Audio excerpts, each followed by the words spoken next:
this. Okay, so we're going to walk through the taste and see training modules, probably as it pertains to methodology. You know, what is the methodology that we want to walk through in each step? So, you know, the first part of culture is, you know, what is the integrity vision? There's obviously, you know, videos, but what we're trying to display to somebody is the what. What is it that you're doing in the future? Where is it that you're heading in the future? Because people are hungry and desire something that is hope-filled in the future. There's something already bound inside of us that says, I want something in the future. I'm looking forward to something in the future. And so our job is to be painting that vision for somebody that this is the destination that we're going to, and this is what it's going to look like. It's going to have a lot of words and specifics, and it's going to be given in the present tense. So even though it's the future, we're describing it in the present tense, that this is who we are and this is what we're going to be doing in the future, right? So we're trying to give somebody a clear picture of, which quite frankly, if I'm just honest with you, the vision really is the most important thing. Hands down, period, end of story. Because, well, I should say it's the most important coupled with the culture, okay? And then because all the other stuff doesn't really matter if you don't have a clear vision, if you don't know where you're going, there's really no way to have destination or strategy or goals or develop the right culture. Because if you don't even know where you're going, it's like, well, what kind of culture are you trying to develop anyways? Because, you know, you don't have a clear idea of who you want to be at the end of the day. So to me, that is the number one most important thing that we will display, because we want it to be inspiring. That's why when I send this over to you, it has to be inspirational. It has to be something that's forward looking. It has to be clear to somebody, descriptive, and there has to be enough substance to it that you can actually develop a clear strategy around it. But we want people to be able to go, okay, that's a really audacious, robust vision, and it's somewhere, because we want people to go through that and go, that's what I want, you know, or we want people to go, yeah, you know, it's okay, you know, not my jam. So that is what we want to display to people, of an excitement, a future, something that pushes and moves into the abyss and the unknown. So that's what'll happen in that. That's why when I do it, I'm going to have to redo that, because it's old, dated, and not descriptive, you know. So there's a lot of work there. And that will happen pretty soon, once I get everybody's kind of buy-in and understanding of it. The mission again is, so again, what? Mission is how. That is more tactical, it's more tangible, it's more concrete in the sense of steps and things to do. You know, tactical types of things are strategic. So when you're describing the mission of the Weld, then those things you'll go through when you watch the video are, you know, that's what we're trying to describe. People, you can say, well, that's a great vision, you know, Miss Michelle, but how do you get there? And you say, well, I'm glad you asked. And this is how we get there. So then people start to see and go, okay, that makes sense to me. Then we say, okay, well, that's fantastic and all, but who are you guys?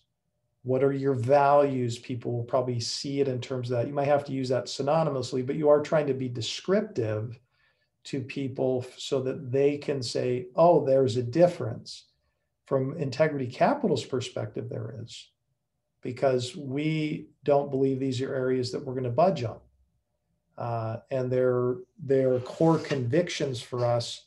And you've heard me say this before, Christmas time comes around and I say, I'm not going to eat a lot of chocolate this year. In fact, my sister was funny enough. She kept saying, she's like, I'm not going to have any chocolate this year. I'm not going to have any chocolate this year. And she's like, I had so much chocolate, I couldn't even begin to tell you. I just kept eating the chocolate. And I'm like, I get it. I have the same issue, right? So it's a value, meaning you're like, I'd like that to be a value of mine. It's not really a conviction, meaning you're just like, well, I can have some chocolate, A conviction is just saying like, look, it's, end of the day, this is not where we're going to budge. If you press up against me and someone says, okay, you better budge on this, you're just like, sorry, I'm not going to do it. So that's what we want to be descriptive to people a little bit too, because again, what we're trying to display to people is something that really gets them excited and attracted to it, or something that they kind of go, this is a little bit repellent to me. I mean, the fact that you use the word Christ model, is something that, it's obviously centered around, they don't have to be a Christian, but they do have to understand that is the boundaries we're going off of. And they're going to basically be other centered. So people, you might even get that question sometimes. I've had to answer that. So you have to be a Christian. The answer is no, you don't, but you do have to buy into the fact that, there is a boundary of convictions we have that, centered around, his ethic, so we're very other centered. So by the way, if you have questions about this, I don't want to just, spew a bunch of stuff and not have you go, that doesn't make sense to me, or I have questions about that. So yeah, I'll let you know for sure. Okay. Then you go down to the fourth thing, which really rounds everything for us, which is the fuel. I call it the fuel, why we exist, because again, people can do a lot of different things and be in business and do a lot of the same activities, right? We're making phone calls, we're, kissing babies and shaking hands. But the question is, why are you doing it? What's the point? It's like a young guy, called me up one time and he's like, hey, I want to meet with you and I want you to mentor me and how you got successful in this business. And so I took him to lunch and I said, well, why are you even doing it? And he says, I want to be rich. I said, okay, well, why? He goes, I want to be rich. I said, I didn't ask that. I said, why do you want to be rich? And he's just like, kind of like, why are you asking me that dumb question? And the point is we're saying, we want to build wealth. We want to grow this thing and do well, but the purpose is very different. Mm-hmm. We want to give people peace of mind who work for us. And there's a lot that goes into that, by the way, which is in a separate document. It's a separate video, which I may pull into here. I did a whole thing on what does even peace of mind mean? Fair compensation, clear feedback for employees, clear direction of what's expected of them, a safe space to be able to be authentic, knowing that there is going to be a healthy sense of conflict,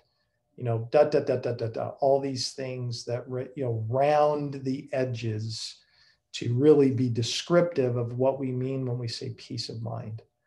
Yeah, I think that would be actually a great idea, Dave, for you to pull that into this segment of it. Because for me, that was huge at the very beginning. That was huge just to know that you were big on that, because that was something I was really seeking. Yeah, so it's really important. Yeah, so we can get, and I may have to update that too, but I think I got a pretty good idea because I've thought through this of like, I didn't want to just be generic on like, what do you mean by peace of mind? Because that could mean a lot of different things. Could mean, we just do yoga all day or something like that. But, yes. but so we so we'll be able to describe that to people and say, this is what we're aiming for. which is good because it kind of puts us on the spot to say, well, you better deliver, and those things. And, there'll be times we won't, and then we have to hold ourselves accountable to that and say, well, I better get back on track. Mm-hmm. And that's why the feedback will be a big part of it, that we always ask for people's feedback, because if we're not delivering that as the leader, everything that fails honestly comes back to me personally. That's the way that I run things. I go, if it failed, then somehow I failed. So I have to be the one that sets the tone for that. Yeah. The second thing is peace of mind, obviously for clients too, because but I do believe if we start with our people, that should spill over to the clients ultimately, in the way that we function with them. So that is reason number one. Number two is to place grace into people's hands. It's really important that, we understand my motive is to give the good news to the world, and people get to experience ultimately the best news that's going to matter when all is said and done. And so, we're not going to beat people over the head with it, but ultimately the aroma of Christ and the gospel is, it's the commission.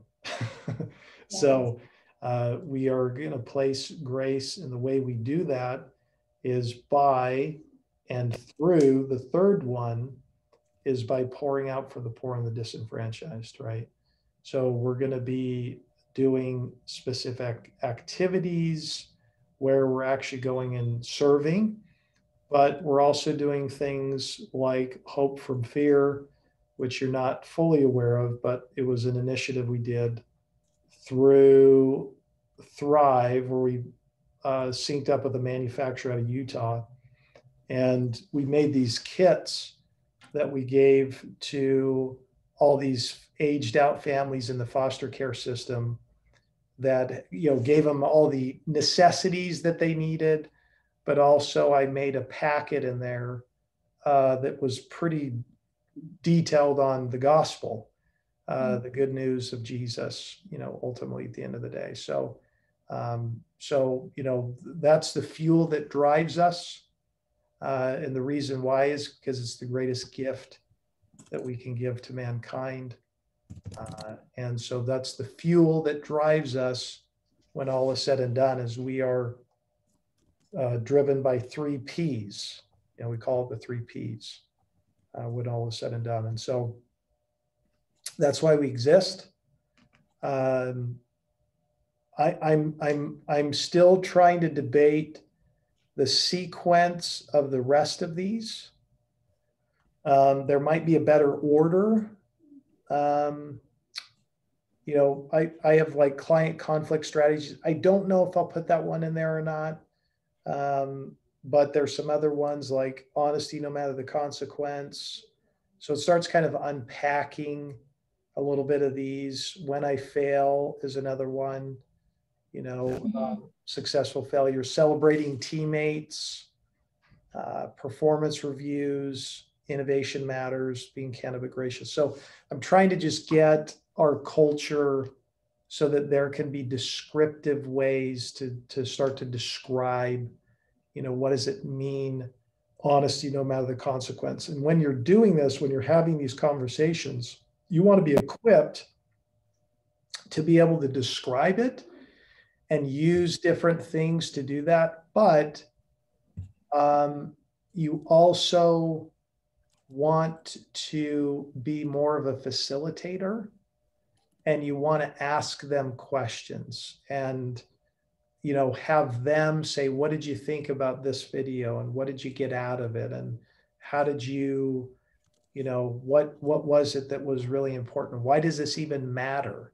When all is said and done. So you want to kind of do the 80-20 rule, is you want them talking 80% of the time and you 20. The 20% is probably questions, and it might even be clarifications if you think they got it wrong somehow, and then help to formulate so that they really understand it when all is said and done. And so that's from a formatting perspective, that's what you're trying to do, is to facilitate the discussion, draw them out with questions, have them engaged so they feel like they're participating, and it's not just a regurgitation of information from them. We might even come up with questions where we can personalize it a little bit. We can start to, hey, tell me about a time that, you had to be candid but gracious, with somebody or something like that. So, and then use examples of those things. So we can try to flush this out a little bit more. So this would be that whole section. So each one, they would go through each one on their own time. And then if you're meeting with them and it's a 2-week sprint, right, you're going to meet with them, handful of times. And so they'll have to go through the content, for them to do that. So I'll hit the pause there for a minute. Does that make sense so far? Yeah, that's great. And that excites me. I love everything about our culture and everything about all of these convictions that we have. So I think it'll be really easy for me to sell them. Right. I love it. Absolutely love it. Yeah, I think, I guess if we talked about objective, right? Clear objectives, what I'm trying to do. Talked about, the flow, and we're going to keep refining and tweaking this, because, like when I got feedback from Phil, there was a couple of things he was like, yes, this probably should have came first versus this, and just sequential things that took place. What I would say is, when you're on the phone, we want to really, really have them feel like we care about them as people. Okay. Because we do. I mean,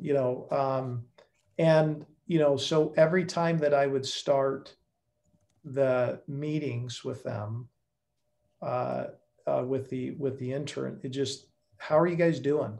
And you might, because might be a handful of them on there, you might have some specific thing, could be an icebreaker, could be some way to just sort of get them to, to hear more about them, understand more about them. What was your tradition? Things we did like around, the Christmas dinner stuff, like just getting them to talk and hear what's going on in their own hearts, so that they go, oh man, they really care about me as a person. And so we want them to feel like they were cared about, like, wow, they really cared about me. And then remember things. And then, from there, obviously going through asking questions, getting them to really step up. And then I think you end each session with, here's what we really would like you to be doing for the next session. Okay. So we want to have this lumped out. So you and I are going to have to kind of pull a paper out and map this out, so that we have this thing broken out into, I guess it would be, 4 different quadrants or something like that, right? Like where we might, first meeting's this, second meeting's that, third and fourth. So if you go 2 weeks, then, it's probably 4 times. I mean, it's my guess. So you kind of truncated it in that based on what we think is reasonable between the blocks. And then that way it's just, this is what we're going to do this next time. You have your 4 quadrants. That's really simple to manage. What your format's going to be, and what you want to try to achieve as you leave each one of those. And then I think then you need to just set expectations / boundaries with them, right? I'm taking a guy through a book called Boundaries. Have you ever heard of the book Boundaries before? No, but I can imagine what it's about. It's about boundaries, which is kind of crazy. There's a lot of clarity with that. A lot of clarity. So, so both of them is So the idea is you just want to let them know, hey, the way this is going to work is, we're going to meet these different times. If you have additional questions, you can give them a process to do that if you want to, so that you're not going to just get bombarded with like phone calls, emails. Do you see what I'm saying? So Yeah. you need to be really clear on expectations with them, to just set the boundaries for them. But if they do have a question, like just, you might say, hey, look, you can submit that, via email at this time, or you can, I don't even know if in Trainual there's some way to do it where they can submit a question or something like that after the fact or Right. before. But just, I would try to keep it pretty simple so that you're not, going to get too bombarded with them. So I think if you're just clear up front, it should be fine. You might even just say, hey, look, I'm going to leave about 10 minutes at the end for anything that might have happened last time. In fact, you might even start it that way too. Like, hey, if you have questions from the last time that you kind of like, oh gosh, you know what, I forgot to ask that. I always leave about 10 minutes at the beginning for any like lingering questions about stuff that you had from the last time. And then that way it just, again, keeps you nice and tight. You don't have to worry about a bunch of spillover, and so on and so forth. Right. And that'll be something I think it will obviously be a work in progress as we start to understand the flow more, but then, you can help coach me on how to kind of move the ship if I need to kind of rebalance things out. So 100%. That's awesome. Yeah. So does that kind of help at least as a starting point? Yeah, absolutely. So I guess my only question, I'm still trying to figure, so I've got 4 quadrants. So just say I'm working with one student right now. They're going to be going through, so I'll meet with them twice a week for 1 hour at each meeting. Is that kind of what you're thinking? Yeah, I think so. You could, or quite frankly, you could do, it's up to you. We can decide that together. I think, if it might be best suited of once a week, for 2 hours, or it could be twice a week for 1 hour. I think my sense is the 1 hour seems to be best. It's kind of, move and go, and you just kind of blow and go through it. And then that way it's just, you're not dragging 2 hours on. So yes. And then what we need to do is to type out each one of these. Okay. So we just have, like, I pretty much already had that given to you, right? So you take that, and then what we do is we say, okay, at the top it says, here's the objective, here's the questions that we're going to start maybe asking, okay, under each one. So that would give a format for that. So, we can start on that. And then what we would do is we just break it out into those quadrants. So each one of those quadrants, if you do 4 times, this is how much content we think is enough for this time for them to watch before, right? So it's not overloaded. So we have an equilibrium of stuff to go through. So yeah, does that make sense? Yeah, absolutely. And then objective questions. How many questions do you think I should have prepared for each 1 hour session? I think that we just did a session that John took me and Tom and Dan through this morning, because we're going through a book called The 5 Dysfunctions of a Team. And he had about